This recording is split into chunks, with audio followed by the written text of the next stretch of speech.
Ante ustedes ahora nuestro homenajeado de esta noche, el comandante Hugo Chávez.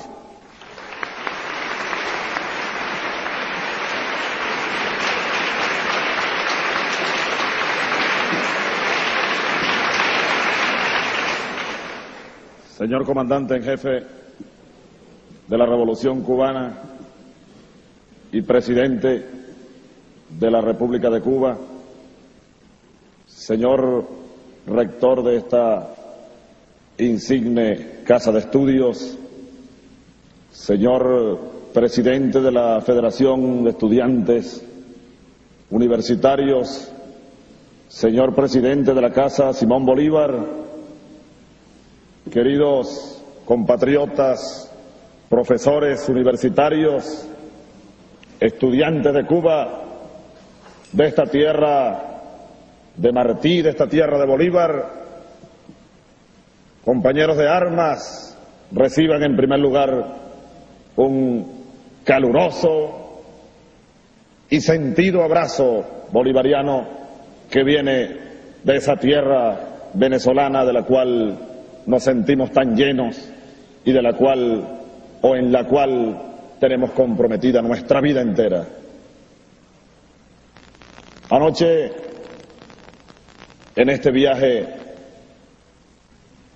fugaz, pero profundo a Cuba, una compatriota cubana me preguntaba en el avión que si era la primera vez que yo venía a Cuba. Le dije que sí, pero al mismo tiempo le dije algo que quiero repetir en este momento tan emotivo, tan emocionante. Primera vez que vengo físicamente, porque en Sueños a Cuba vinimos muchas veces los jóvenes latinoamericanos. En Sueños a Cuba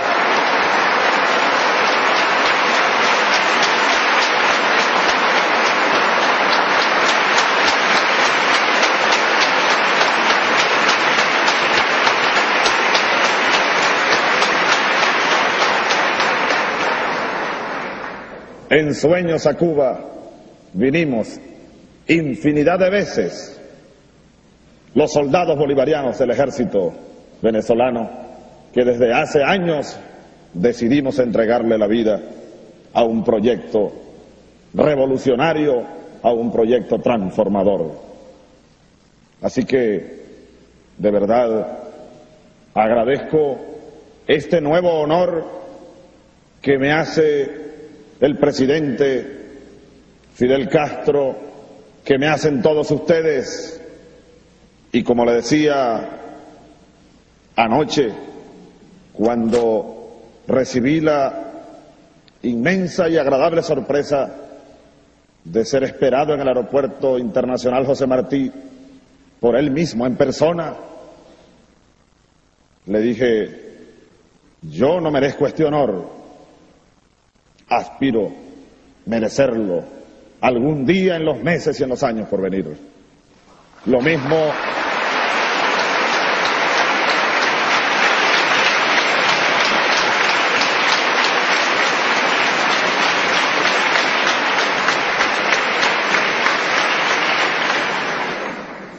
Lo mismo le digo a todos ustedes, queridos compatriotas cubanos, latinoamericanos. Algún día esperamos venir a Cuba en condiciones de extender los brazos y en condiciones de mutuamente alimentarnos en un proyecto revolucionario latinoamericano, imbuidos como estamos desde siglos hace en la idea de un continente hispanoamericano, latinoamericano y caribeño integrado como una nación, una sola nación que somos. En ese camino andamos, y como Aquiles Nazoa dijo de José Martí, nos sentimos de todos los tiempos y de todos los lugares, y andamos como el viento tras esa semilla que aquí cayó un día y aquí en terreno fértil retoñó y se levanta como lo que siempre hemos dicho, y no lo digo ahora aquí en Cuba, porque está en Cuba y porque, como dicen en mi tierra, en el llano venezolano, me sienta guapo y apoyado, sino que lo decíamos en el mismo ejército venezolano antes de ser soldados insurrectos, lo decíamos en los salones, en las escuelas militares de Venezuela. Cuba es un bastión de la dignidad latinoamericana y como tal hay que verla y como tal hay que seguirla y como tal hay que alimentarla.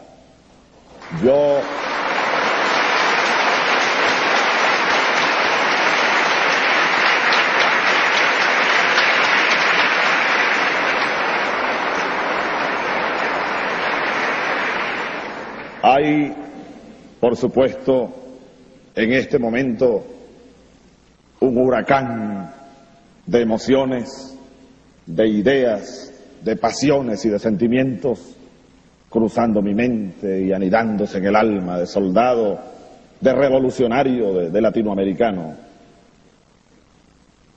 Tantas cosas que se agolpan en la mente, tantos recuerdos, tantas veces soñar con Cuba, estar en Cuba y al fin estar aquí. Recuerdo, dentro de tanto cúmulo de cosas que me llega ahora en este momento, en esta aula magna de esta Universidad de La Habana, donde, por cierto, me decía un ilustre compatriota de esta universidad que aquí estuvo Andrés Eloy Blanco, con sus poemas, con sus sueños. Recordaba haber leído en la cárcel, comandante Castro, presidente de Cuba, haber releído en primer lugar en la cárcel de Yare aquella encendida defensa, aquella encendida palabra suya: en la historia me absolverá. Y haber leído también en la cárcel El grano de maíz, la entrevista hecha en ese tiempo por el comandante Tomás Borges, y haber comparado, y dentro de tantas comparaciones, de tantas ideas con 40 años casi de diferencia una de la otra, sacar varias conclusiones como soldados prisioneros. Una de ellas, que vale la pena, que hay que hacerlo, mantener la bandera de la dignidad, del principio o de los principios en alto, aún a riesgo de quedarse solo en cualquier momento. Mantener contra vientos desfavorables las velas en alto. Mantener posiciones de dignidad. Eso lo releíamos, lo leíamos en la cárcel y fue para nosotros alimento de prisioneros y fue para nosotros y sigue siendo alimento de rebeldes. Y hablando de rebeldes, subrayo lo dicho por el presidente de la Federación de Estudiantes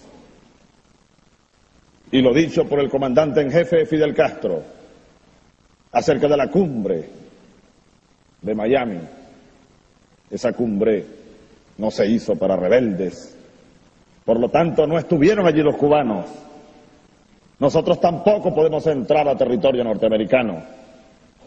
Nos tienen prohibida la entrada, lo dije una vez en Colombia y lo vuelvo a decir ahora en Cuba con más fuerza y con más vigor. Nos honra como soldados rebeldes que no nos dejen entrar a territorio norteamericano.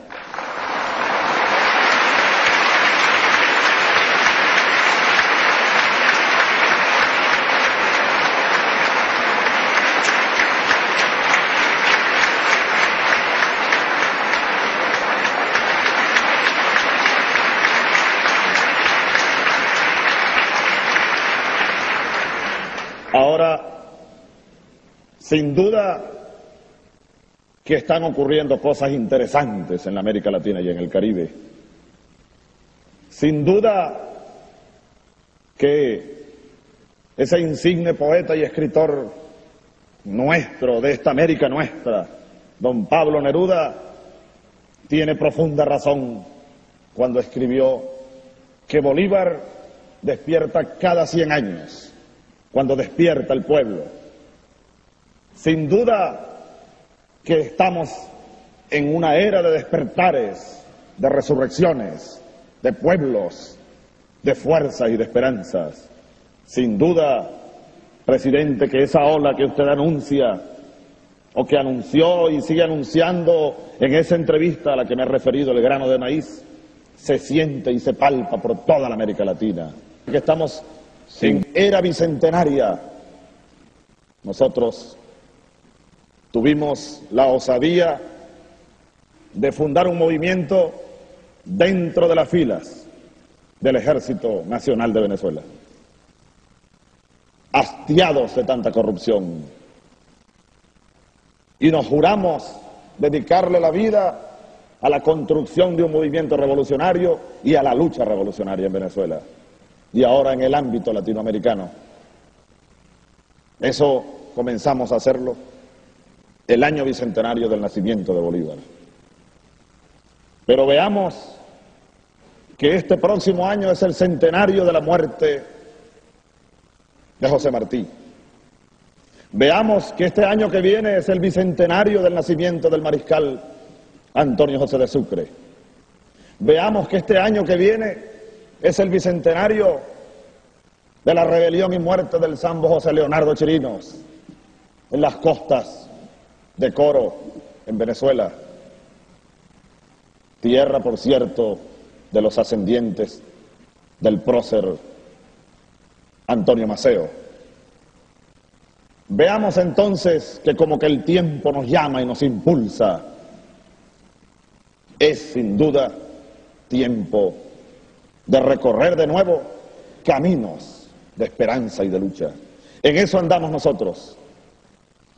Después de 10 años de trabajo intenso en el seno del ejército venezolano, después de una rebelión y otra rebelión, ahora dedicados al trabajo revolucionario en 3 direcciones fundamentales que voy a permitirme resumir ante ustedes para invitarles al intercambio, para invitarles a extender lazos de unión y de trabajo, de construcción concreta.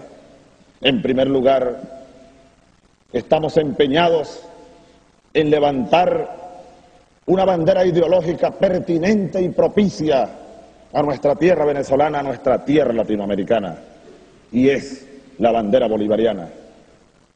Pero en ese trabajo ideológico de revisión de la historia y de las ideas que nacieron en Venezuela y en este continente hace 200 años, cuando se fue levantando el primer proyecto de nación, no solamente venezolana, sino latinoamericana, aquel proyecto que Francisco de Miranda llamó Colombia y que Bolívar tomó después para llamar Colombia, lo que hoy conocemos como la Gran Colombia, el sueño bolivariano.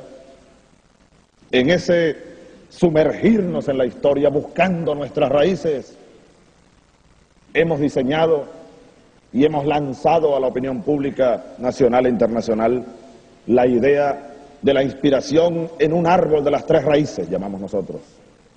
La raíz no solamente del pensamiento bolivariano,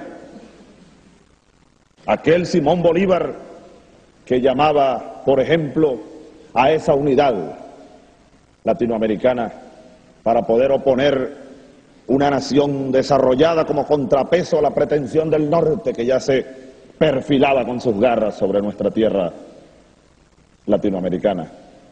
Aquel Bolívar que planteaba en Angostura la necesidad de incorporar, además de los 3 poderes clásicos de Montesquieu, un 4º poder, el poder moral.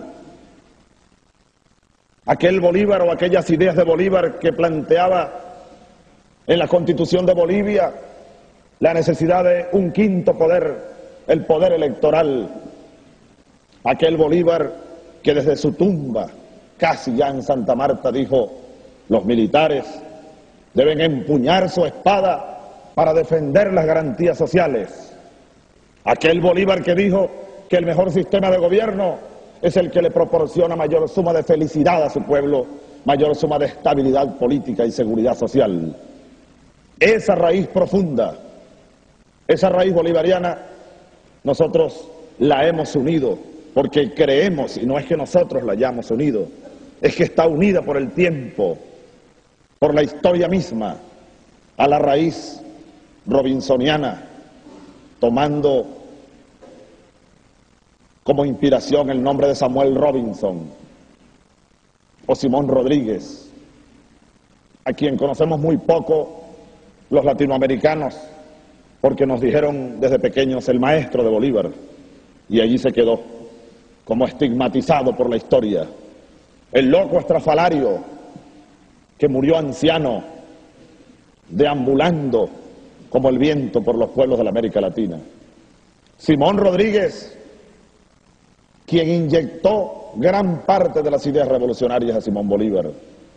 Simón Rodríguez, el que llamaba a los americanos meridionales a hacer dos revoluciones: la política y la revolución económica. Aquel Simón Rodríguez que llamaba a la construcción de un modelo de economía social y un modelo de economía popular. Aquel Simón Rodríguez que dejó para todos los tiempos de América Latina como un reto para nosotros aquello de que la América Latina, en ese tiempo América Meridional en el término, no podía seguir imitando servilmente, sino que tenía que ser original, y llamaba a inventar o errar. Ese viejo loco para los burgueses de la época, que andaba recogiendo niños ya ancianos y abandonados, y que quería y que decía: los niños son las piedras del futuro edificio republicano, vengan acá para pulir las piedras para que ese edificio sea sólido y luminoso. Aquel viejo que ya al borde de la tumba se dedicó a construir velas, y cuando alguien le preguntó: ¿qué hace usted construyendo velas, maestro?, dijo: es que no consigo otra forma de darle luces a la América. Esa es otra raíz fundamental, profunda y filosófica dentro de nuestro planteamiento ideológico. Y una raíz más reciente, la raíz zamorana, tomada del general del pueblo soberano, Ezequiel Zamora. Zamora, líder de la Revolución Federal en Venezuela. Zamora, el general que usaba doble cubrecabeza, un sombrero de cogollo y un kepi militar sobre el sombrero de cogollo, y lo explicaba en un concepto que después Mao Zedong reflejó de otra manera, en otro tiempo y en otro lugar. Mao señalaba que, ustedes lo saben mejor que nosotros, que el pueblo es al ejército como el agua al pez. Y ustedes no solamente lo saben, sino que lo han aplicado. Y yo aprovecho, y me disculpan la digresión, para darle un inmenso abrazo, gigantesco abrazo a las Fuerzas Armadas Revolucionarias de Cuba, que se han identificado con su pueblo para siempre.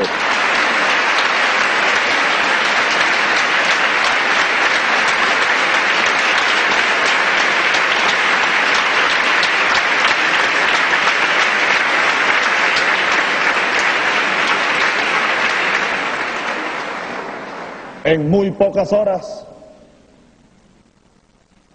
nos vamos, y digo nos vamos porque con nosotros o conmigo anda el teniente Isea Romero, teniente de paracaidistas y de blindados,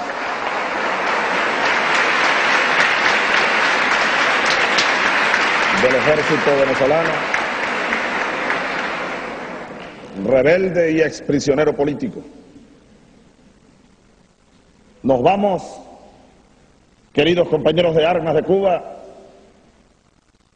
convencidos a pesar de lo poco que pudimos ver, de que ustedes sí aplican eso, que están, como el título de una buena obra, de un estudioso del tema panameño, están como pez en el agua.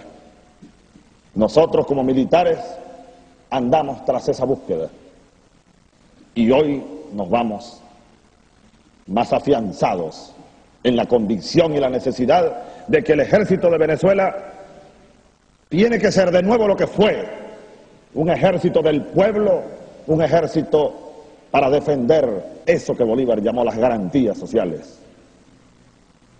Entonces, Ezequiel Zamora, de quien les hablaba como tercer componente del árbol de las tres raíces, decía yo que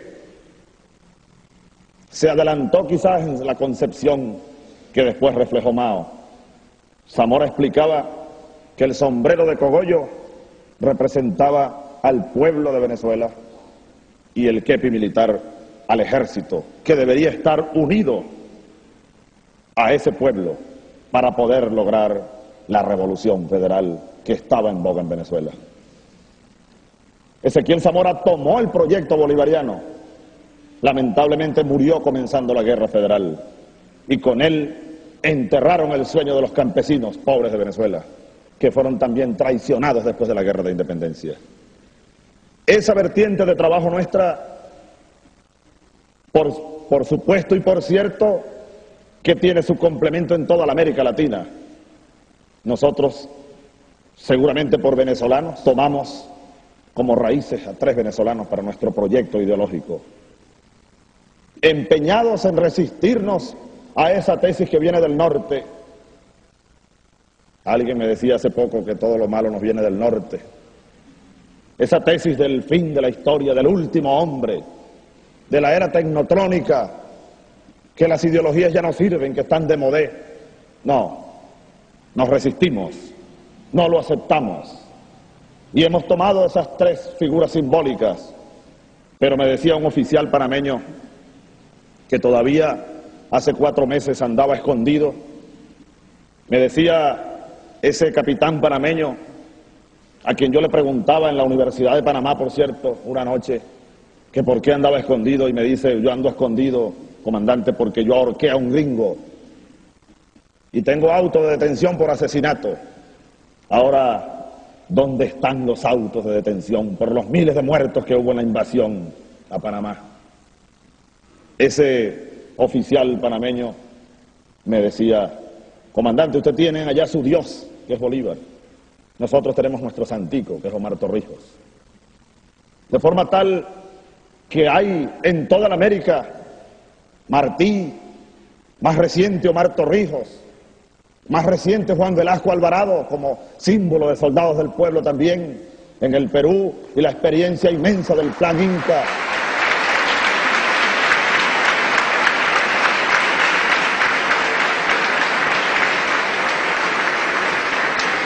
O en el Cono Sur, como una madrugada de Montevideo hace unos meses, me llegó un emisario secreto con una carta de oficiales activos del ejército del Uruguay, que se llaman los soldados artiguistas, y con un regalo sobre el pensamiento político de Artigas, Sandino y tantos otros latinoamericanos, Sandino. Y aprovecho para decir que también me siento muy honrado de haber conocido hoy y haber abrazado al comandante Daniel Ortega de la Revolución Nicaragüense, quien se encuentra acá en La Habana, como ustedes saben. Sandino, Mariátegui, ahí están las raíces de un proyecto de nación, una sola nación que somos todos los latinoamericanos y caribeños. Ahora, esa es una primera vertiente de trabajo.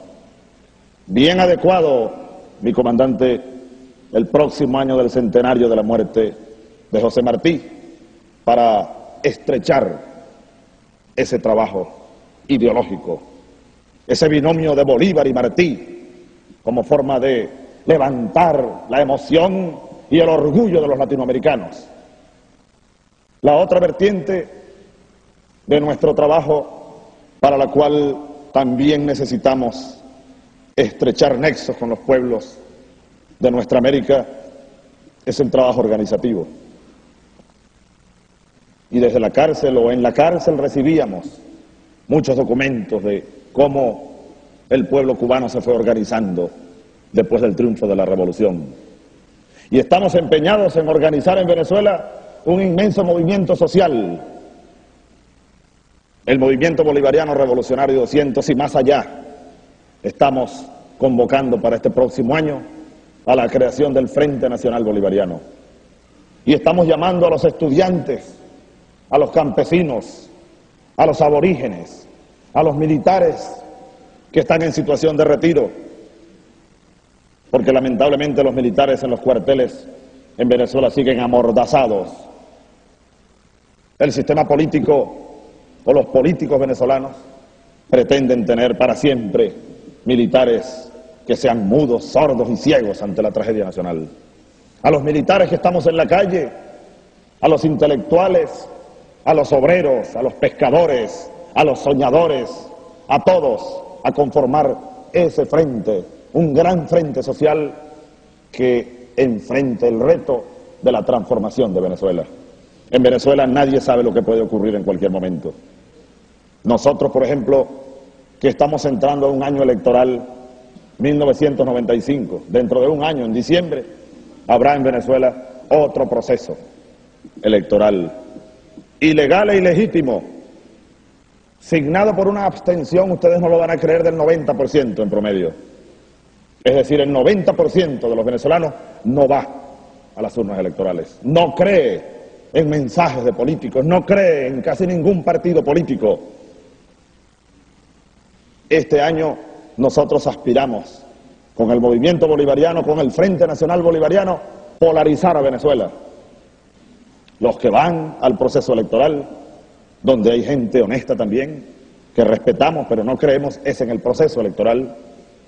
Ese es un polo, y el otro polo que nosotros vamos a alimentar y a empujar y a reforzar es la solicitud en la calle con el pueblo del llamado a elecciones para una Asamblea Nacional Constituyente, para redefinir las bases fundamentales de la República que se vinieron abajo, las bases jurídicas, las bases políticas, las bases económicas, las bases morales, incluso de Venezuela, están en el suelo, y eso no se va a arreglar con pequeños parches. Bolívar lo decía, las gangrenas políticas no se curan con paliativos, y en Venezuela hay una gangrena absoluta y total. Alguien me decía hace unos meses atrás que ¿por qué no permitíamos que el sistema democrático, ese que llaman en Venezuela democrático, madure? Yo le decía que, y aprovecho que he probado unos dulces de mango muy exquisitos aquí en La Habana, yo le ponía el ejemplo del mango, que en Venezuela se pierde porque no sabemos aprovecharlo. Un mango madura cuando está verde, pero un mango podrido jamás va a madurar. Un mango podrido hay que rescatar su semilla y sembrarla para que nazca una nueva planta. Eso pasa en Venezuela hoy. Este sistema no tiene manera de recuperarse a sí mismo.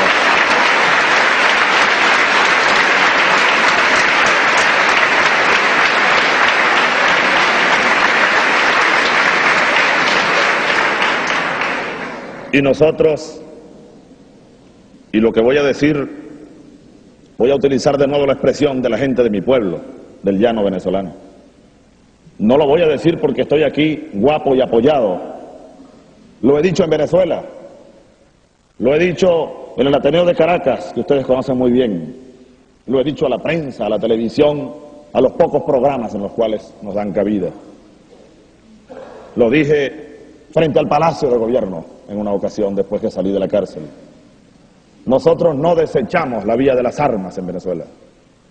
Nosotros seguimos teniendo, y lo dicen las encuestas del mismo gobierno, más del 80% de opinión favorable en los militares venezolanos, en el ejército, en la marina, en la fuerza aérea y hasta en la Guardia Nacional, que es una fuerza que inventó este sistema y reforzó.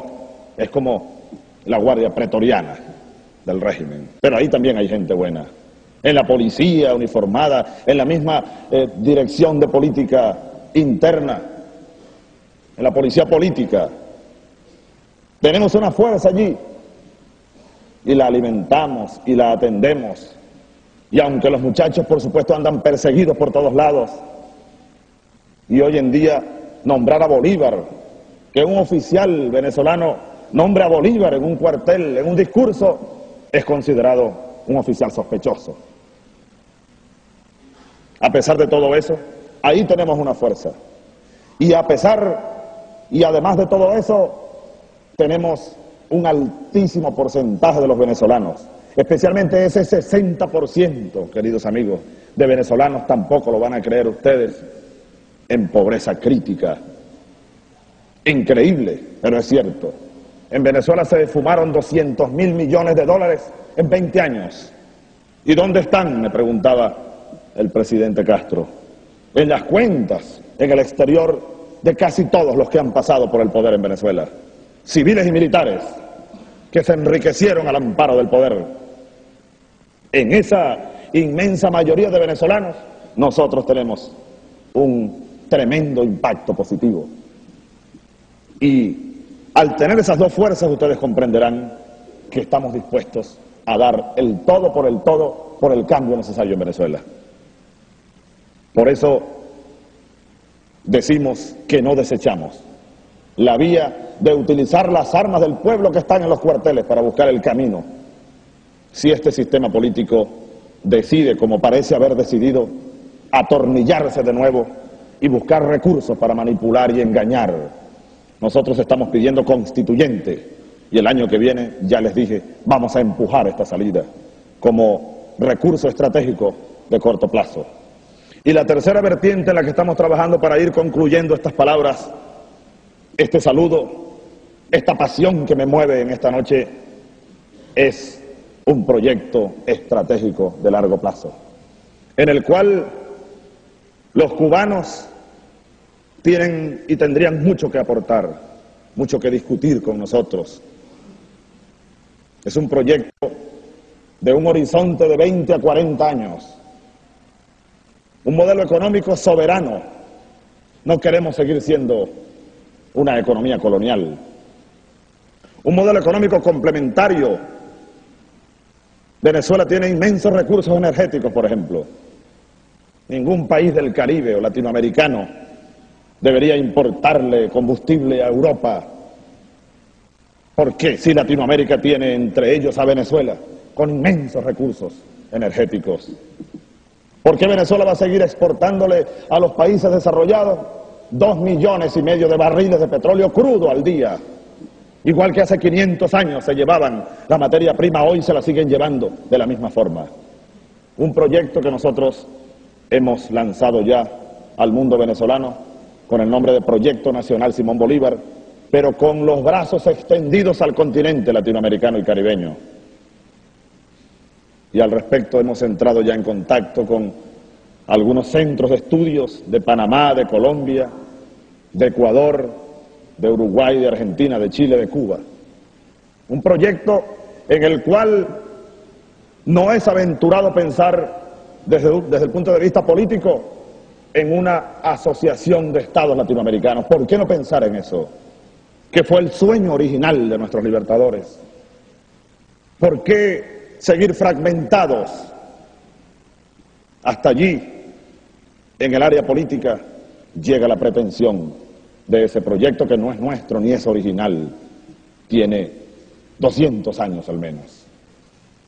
¿Cuántas experiencias positivas en el área cultural, en el área económica, esta economía de guerra que vive Cuba prácticamente, en el área deportiva, en el área de la salud, de la atención a la gente, de la atención al hombre, que es el primer objeto de la patria, el sujeto de la patria? Así que en esa área o en esa tercera vertiente, en el proyecto político transformador de largo plazo, extendemos la mano a la experiencia, a los hombres y mujeres de Cuba que tienen años pensando y haciendo por ese proyecto continental. Para terminar por ahora, les invitamos cordialmente, como ya lo hemos hecho, a las autoridades a un encuentro en Santa Marta. Nos hemos convocado en Santa Marta, Colombia, para el 17 de diciembre. Allí aspiramos comenzar la preparación. Esta sería la primera reunión preparatoria del segundo Congreso Anfictiónico de Panamá, que aspiramos celebrar en Panamá en 1996, cuando se cumplen 170 años de aquel Congreso que fue saboteado, por cierto, por los norteamericanos. Y aspiramos un tercer Congreso en 1999, cuando el ejército norteamericano debe retirar el último soldado de esa tierra bolivariana que es el Canal de Panamá. Este sería un congreso o una liga permanente donde discutiríamos los latinoamericanos sobre nuestra tragedia, sobre nuestro destino, que al decir de ese gran revolucionario, ese gran escritor uruguayo Eduardo Galeano, ese destino no puede ser una maldición, es un desafío. El siglo que viene para nosotros es el siglo de la esperanza, es nuestro siglo, es el siglo de la resurrección del sueño bolivariano, del sueño de Martí, del sueño latinoamericano. Queridos amigos, ustedes me han honrado con sentarse esta noche a oír estas ideas de un soldado, de un latinoamericano entregado de lleno y para siempre a la causa de la revolución de esta América nuestra. Un inmenso abrazo bolivariano para todos ustedes.